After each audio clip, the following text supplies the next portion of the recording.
Hello, I'm Vince Sims, and this is 5 Talk Street. Our community has many organizations committed to help those less fortunate. And today we want to feature the United Way of Tarrant County. This summer, they're working tirelessly to help older adults and disabled individuals in Tarrant County keep cool to reduce the risk of heat-related illness and fatalities. Joining me now is Leah King. She's the president and CEO of United Way of Tarrant County. Welcome to 5 Talk Street. Thanks for having me. You are welcome. Glad to have you here. Let's talk first of all about United Way of Tarrant County. Tell us about the organization. You bet. So this is a great year because it is our centennial anniversary, and since November of last year, probably through about November of 2023, we will continue to celebrate. And in honor of that, we've been working on a number of things in the community, like our Beat the Heat campaign, which is centered around things reflective of 100 years of service back to the community. You just mentioned Beat the Heat campaign. Tell us about this campaign. What's happening? Well, if you can imagine, so many people that are living in these very, very difficult times, especially with heat in our area. We've had more than a dozen days of over 100 degrees. And unfortunately, too many people do not have air conditioning within their homes. Or if they're on a fixed income, they may be unwilling to put that temperature in a place that keeps them safe. So for the past several weeks, we have been collecting air conditioning units and fans and partnering with MedStar and others to get them installed in the homes of people who either have some type of disability or they might be older, say 60 years of older. And that is a way for us to ensure that they're as safe as possible in their homes. And it's so vital right now at this time. So I know you said you're doing the campaign. What's the status of it right now?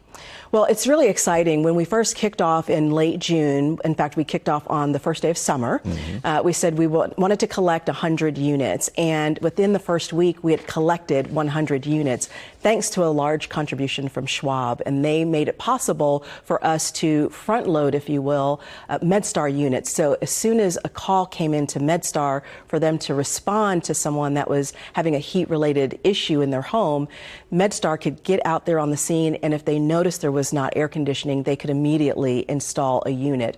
So that is our goal, is to have a supply, if you will, of units available so that as these calls come in, we can make sure that those are getting installed quickly. And there are about 10 to 12 calls that come in every week.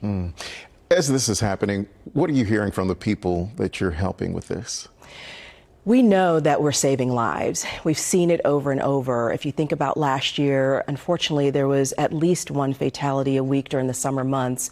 And this year is slightly better, but we still need to do better. And I know just a few weeks ago, I happened to be walking through our building, and there was someone in our lobby.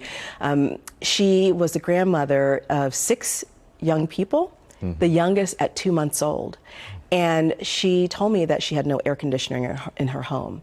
I can't imagine what it would be like to be an older adult and not have air conditioning, but also to be a child, an infant that has really limited abilities at cooling themselves or even communicating that they need to have some type of support to get them cool.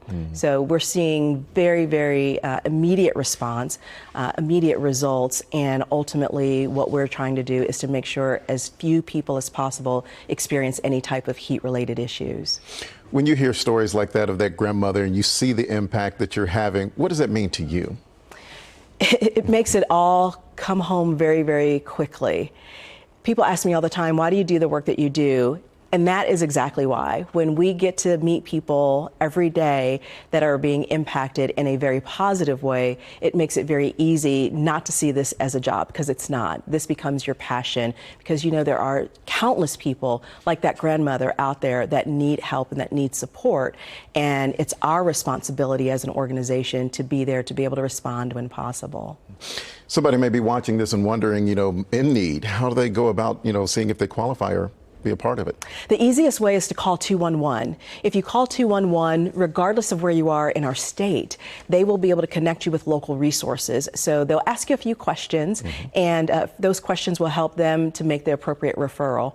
Most likely, they'll refer you to our local Aging Disability Resource Center, and through there, there'll be a series of questions asked. One of the big things we want to find out is if the person that's calling or whoever they're calling on behalf of is a veteran, because those people people would also qualify for additional resources and services. So we want to be sure that we understand who might be active duty military or a veteran status so that we can get them all of the resources that they have earned through their service to our country.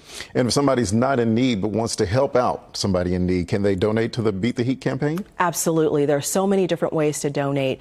First, through our website is probably the easiest way, and that's unitedwaytarrant.org/beat-the-heat. So unitedwaytarrant.org/beat-the-heat with some dashes in between. That's the easiest way to donate. You can also call our office at any time, and we would be happy to help make that possible. We also have some wish lists on Amazon and on Walmart.com. All you have to do is search for United Way of Tarrant County, and those will pop up. All right, Leah, thank you so much for joining us on 5 Talk Street today. We appreciate it. Vince, thanks for having me.